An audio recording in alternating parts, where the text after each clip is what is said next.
사도 요한은 수전절 절기를 통해서 예수 그리스도에 대해서 말씀을 하면서 예수님은 수전절이 상징하고 있는 참 성전이시다. 그리고 하나님으로부터 온 참 목자이시다라고 하는 것을 요한은 주장하였습니다.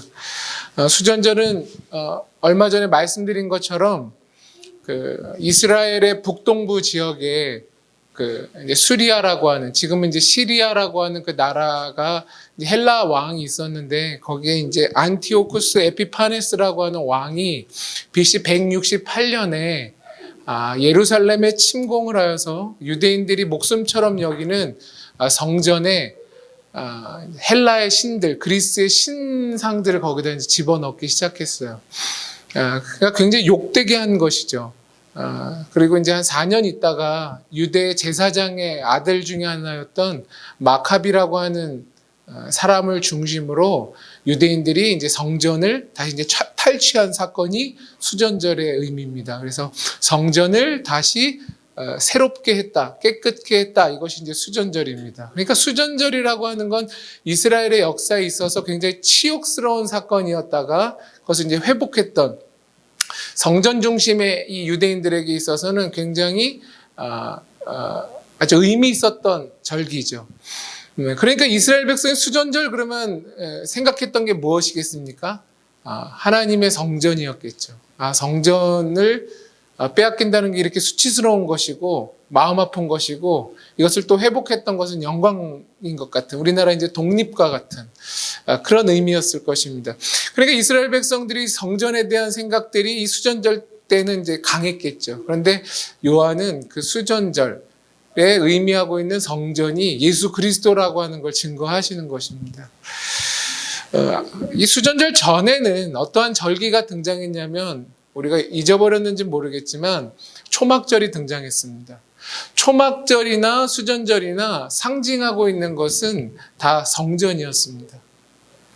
그러니까 너희들이 생각하는 것은 이 보이는 성전이지만 예수 그리스도가 이 성전이 상징하고 있는 진짜 의미다라는 걸 요한은 밝혀 설명했지만 유대인들은 알아차리지 못했습니다. 8일 동안 계속되는 절기, 초막절도 마찬가지고 수전절에는 8개의 촛대에 불을 피웁니다. 오늘도 이제 예쁘게 이제 성탄 주간이라고 대강절이기 때문에 예쁘게 꾸며봤는데, 저렇게 초를 이렇게 밝히는 것이 초막절이나 이 수전절에 했었던 행동들입니다. 그러니까 사람들이 이 수전절이나 초막절 때 뭘 생각했냐면, 성전이 무엇인가, 그리고 빛을 보면서 저 빛의 의미는 뭘까라고 사람들은 생각했겠죠. 그러니까 어떤 절기보다 성전을 가깝게 느끼고 어떤 절기보다 빛을 더욱더 묵상할 수 있는 시기가 수전절이었고 초막절이었습니다. 그러니까 우리는 여기서 질문을 해야 되죠. 무엇이 그렇다면 참 성전인가?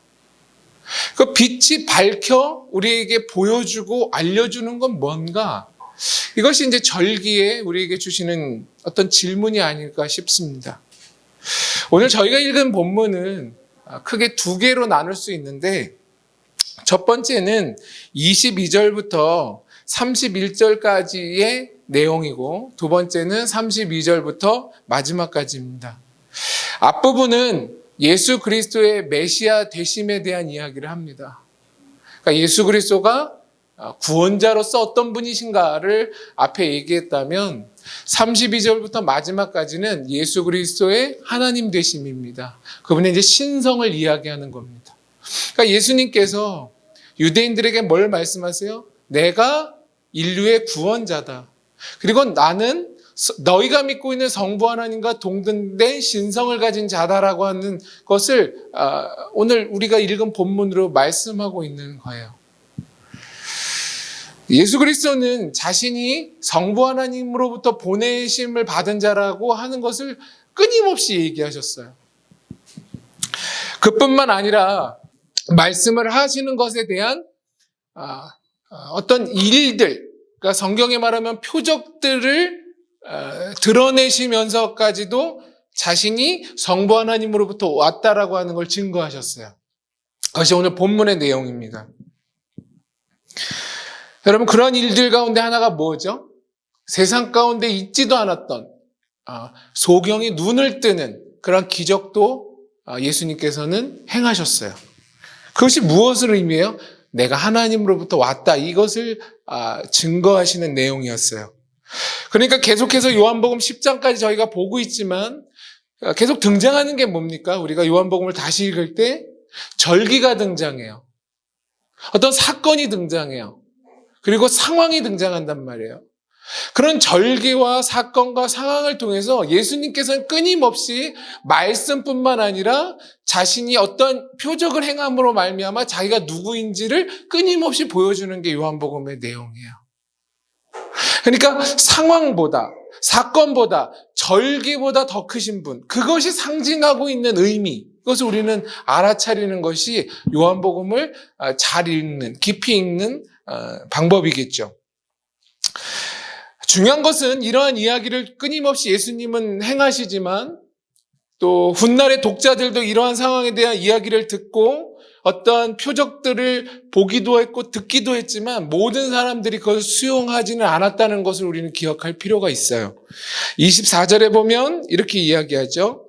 유대인들이 애워싸고 이르되 당신이 언제까지나 우리 마음을 의욕하게 하려 하나이까? 그리스도이면 밝히 말씀하소서, 이렇게 이야기를 해요.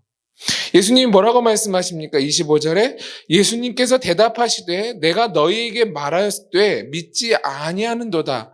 내가 내 아버지의 이름으로 행하는 일들이 나를 증거하는 것이거늘 너희가 내 양이 아니므로 믿지 아니하는도다. 그렇게 주님께서는 답하세요. 말하였어도 믿지 않고 성부 하나님의 이름으로 행했던 모든 표적이 예수 자신을 증거하는 일임에도 불구하고 유대인들은 예수를 믿지 않았어요. 왜 그럴까요? 오늘 본문은 뭐라고 얘기합니까? 26절에 너희가 내 양이 아니므로 너희가 나를 믿지 아니하는도다, 이렇게 말씀하세요. 그러니까 너희들이 내 말을 못 믿는 건, 내가 행했던 이 표적을 너희가 보고도 수용하지 않는 건 너희가 내 양이 아니기 때문에 듣지 못하는 것이다, 이렇게 말씀하세요. 그리고 1장 5절에도 빛이 어둠에 비치되 어둠이 깨닫지 못했다, 이렇게 얘기하죠. 보여도 알 수 없는 건 뭐죠? 눈이 있어도 볼 수 없는 건 뭘까요? 소경이기 때문에. 귀의 모양이 있어도 듣지 못하는 건 뭘까요? 그것은 이제 청력을 상실했기 때문에. 그렇지 않겠습니까? 그러니까 유대인들은 예수 그리스도의 양이 아니고 영적으로 눈이 소경되었기 때문에 아무리 이야기를 하고 아무리 보여줘도 믿거나 수용할 수 없었다라고 예수님께서는 대답하십니다. 여러분, 인생에 있어서 무엇이 축복이겠습니까? 복은 그것이죠. 우리가 멋진 양이 되는 게, 능력 있는 양이 되는 게 복이 아닙니다. 복은 오늘 성경에 의해서 본다면 복은 예수 그리스도를 주인으로 따르고 그 주인된 목자된 예수 그리스도의 음성을 듣는 것이 성경은 복이라고 얘기합니다. 근데 우리는 예수 그리스도의 음성을 듣지 않고 예수 그리스도를 따르지 않고 슈퍼 양이 되려고 그래요. 능력 있는 양, 그럴듯한 양이 되려고 하는 거죠. 성경은 예수 그리스도의 음성을 듣고 목자 되신 그 예수 그리스도를 따르는 것이 복이라고 얘기를 하는 거죠.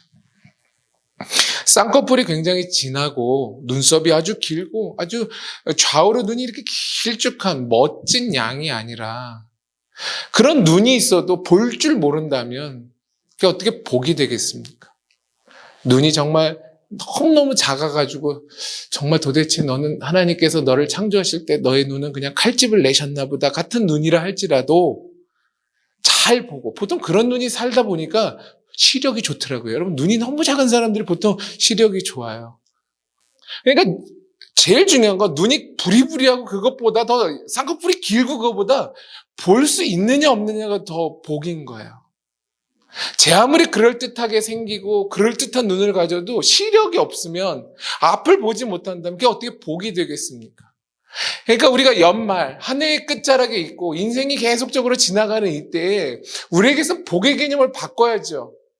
잘 먹고 잘 사는 것, 자본주의 시대이기 때문에 그런 것이 축복같이 보이지만 제일 중요한 건 슈퍼양, 그럴듯한 양, 아주 기름이 번질번질한 양보다도 예수 그리스도를 목자로 두는 양, 그리고 그분의 음성에 반응할 수 있는 양이 복이고, 눈을 가져도 그것을 볼 수 있는 사람이 영적인 세계, 하나님이 숨겨놓으신 그 의미를 밝히 깨달아서 그걸 오늘로 나의 자양분으로 삼고 살아가는 사람이 복되다라고 하는 것을 제발 좀 우리 모두가 외울 수 있기 바랍니다. 아직 납득은 안 돼도 외워놓으면 언젠가 인생에 허무해질 때 그래, 그게 복이라고 했지라고 일하실 때가 전 온다고 믿습니다. 많은 사람들이 예수를 인생의 주인으로 두지 않고 나름 능력 있는 양인 것을 자랑으로 삼아요. 난 슈퍼양이야. 나는 이렇게 멋져. 목자는 잘 모르겠어. 하여튼 난 멋진 양이야 라고 얘기하죠.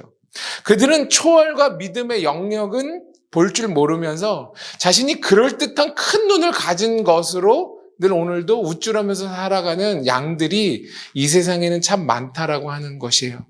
물론 교회 안에도 많아요. 요한복음은 빛 대신 예수 그리스도를 강조해요. 이것에 대한 대조로 등장하는 게 뭘까요? 어둠이죠. 그러니까 빛을 빛되게 하는 것이 뭐죠? 어둠이라는 거예요.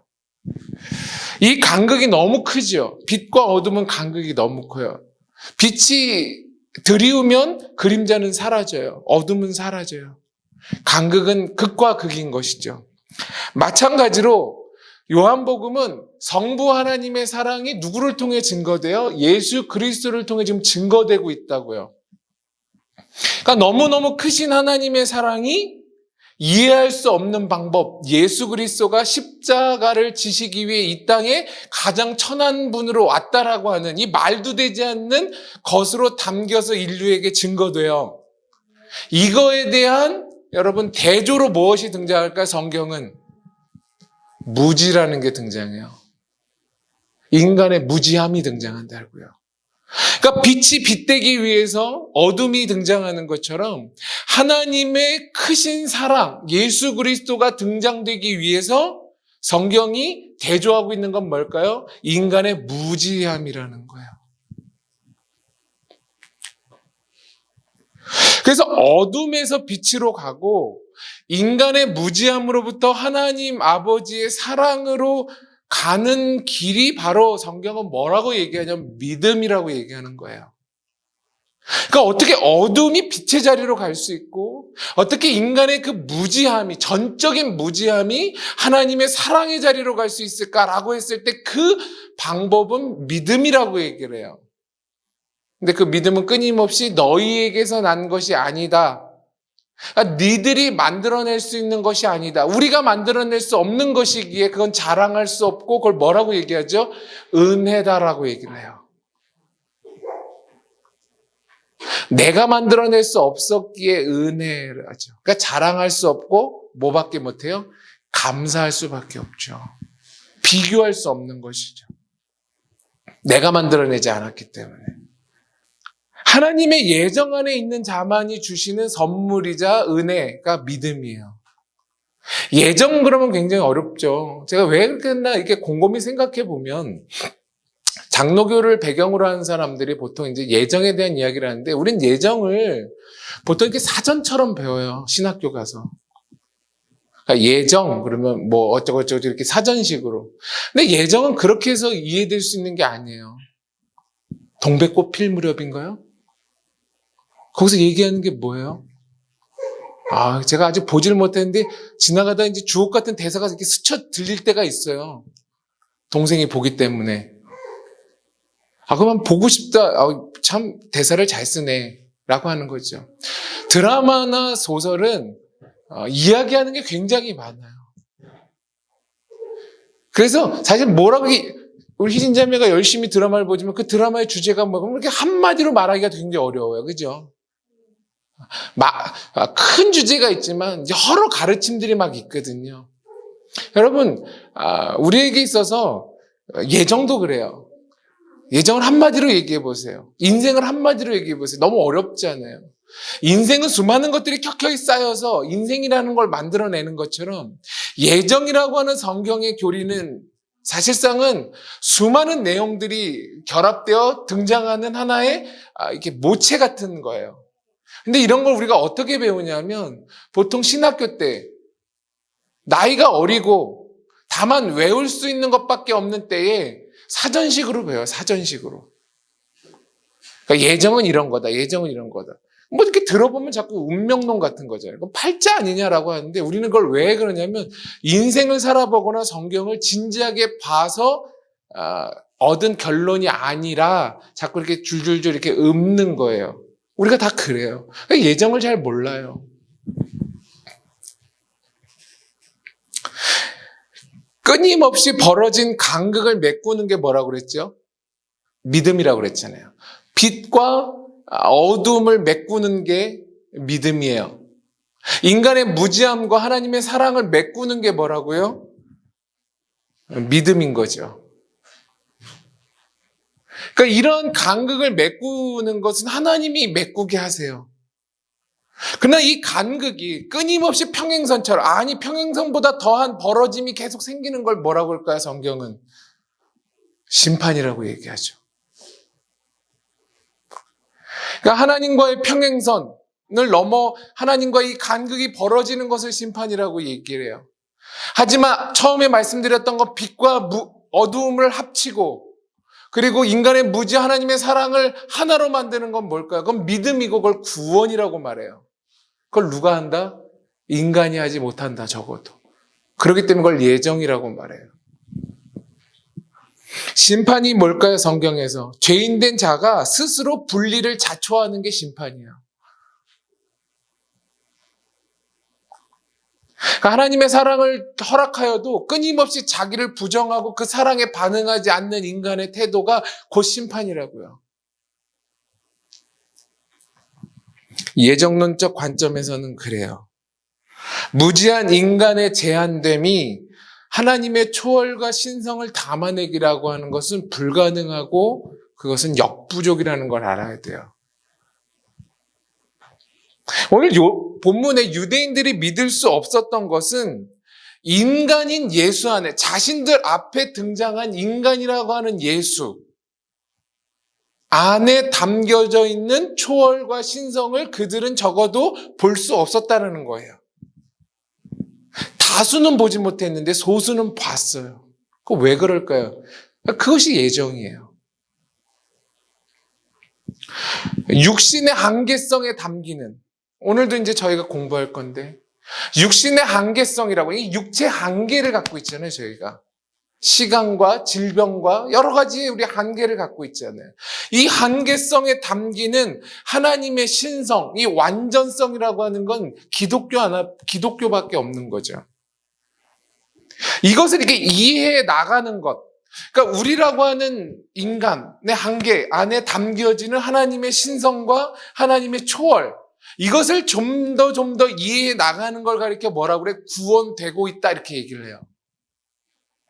그리고 그걸 다른 말로 성숙되어 가고 있다 이렇게 얘기해요. 그러니까 우리가 탈피해야 되죠.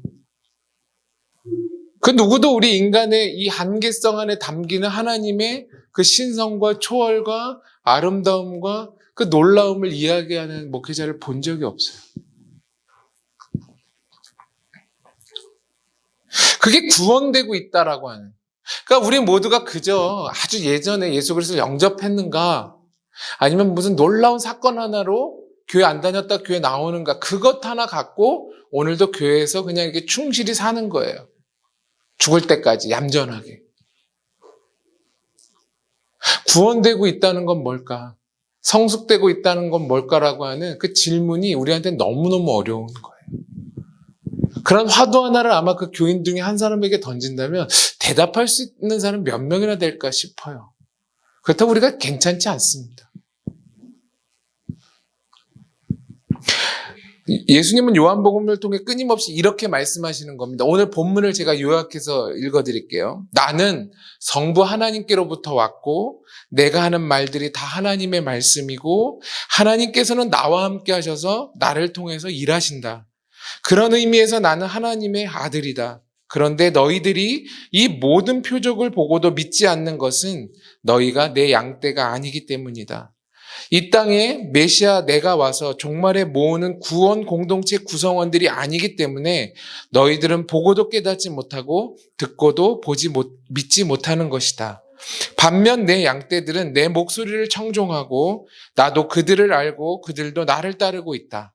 목자와 양떼들은 서로가 서로를 알고 있기에 양떼들은 목자인 나를 알고 나를 따르고 나의 제자들이 되면 궁극적으로 나는 그들에게 영생을 주는 생명의 관계가 된다. 이것이 오늘 본문이 우리에게 요약해주고 있는 줄거리예요.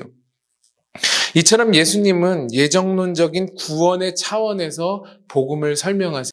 여러분 유진 피터슨이 이런 얘기를 했어요. 멋있는 말이에요. 그리스도인의 삶은 그냥 삶이 아니라 기독교적인 삶이다. 마찬가지로 우리가 다 제한된 우리 각자의 일상을 살아요. 그렇죠?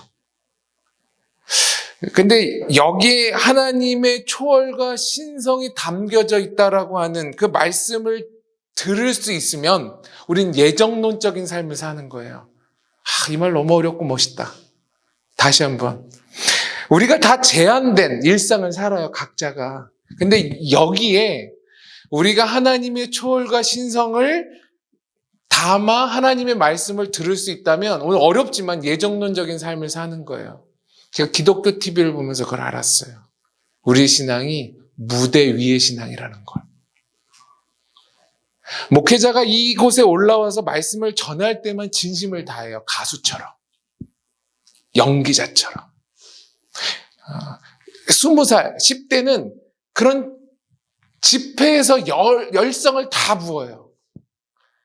그리고 이제 문 밖에 나가면 우리는 퍼지는 거예요. 오늘 한 번도 일상을 진지하게 살아보는 것, 일상에 하나님의 신앙이 어떻게 녹아져 내리는 것에 대한 고민과 애씀을 해본 적이 없어요. 우리들의 모든 에너지는 마치 연예인들이 카메라가 들이울 때만 자신의 진심을 다하는 것처럼 공적인 자리에서만 우리는 애를 썼어요. 사람들이 볼 때만 전도를 열심히 하고 사람들이 볼 때만 예배를 간절하게 드리고 아무도 보지 않을 때 우리는 다 뻘짓을 하기 시작했죠. 근데 그 행동을 요즘 기독교 TV를 봐도 제가 20년 전에 했던 걸 똑같이 하더라고요. 좀 더 세련된 형태로만. 그러니 우리는 한 번도 일상을 제대로 살아본 적이 없는 거예요. 사랑하는 여러분, 위대한 게 뭔지 아세요? 아무도 알아주지 않는 일상을 사는 거예요. 그게 제일 어렵더라고요. 왜 82년 김지영이 어려웠을까요? 애를 키우는 건 아무도 안 알아주거든요. 업적이 쌓이지 않는다고요.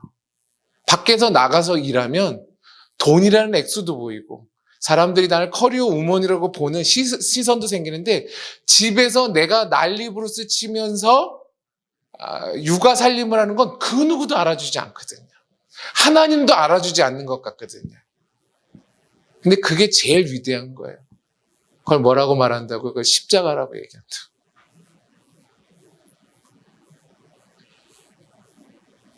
이게 오늘 얘기하는 예정론적인 삶입니다. 사랑하는 여러분, 책장에 꼽아놨던 유진 피터슨의 책 한 권이 있다면 꺼내시기를 바랍니다.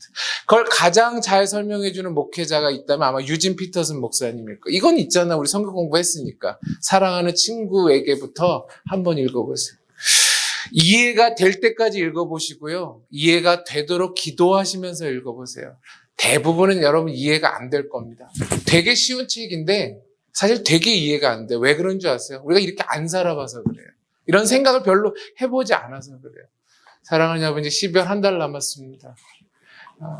일상을 산다는 게 뭔지, 그 일상 가운데 하나님이 담긴다는 게 뭔지를 깨닫게 되기를 바랍니다. 수전절이라는 절기가 우리에게 의미하는 그 참다운 의미를 발견해내는 것처럼 이제 성탄이라고 하는 이 대강절 주간이 우리에게 말하고 있는 게 뭔지를 우리는 깨달아야 해요. 그저 연말이고 들뜬 감정으로 한 해를 마무리하는 게 아니라 성탄의 의미가 뭔지, 십자가를 지기 위해 마국간에 오셨다라고 하는 예수의 그 성육신이 어떠한 의미인지를 우리가 초월과 그 복음의 내용을 우리의 삶으로 담아낼 수 없다면 우리는 어쩌면 굉장히 불쌍한 신앙생활을 하고 있는지도 모르겠다는 생각을 합니다. 그런 한 달이 될 수 있게 되기를 축원합니다.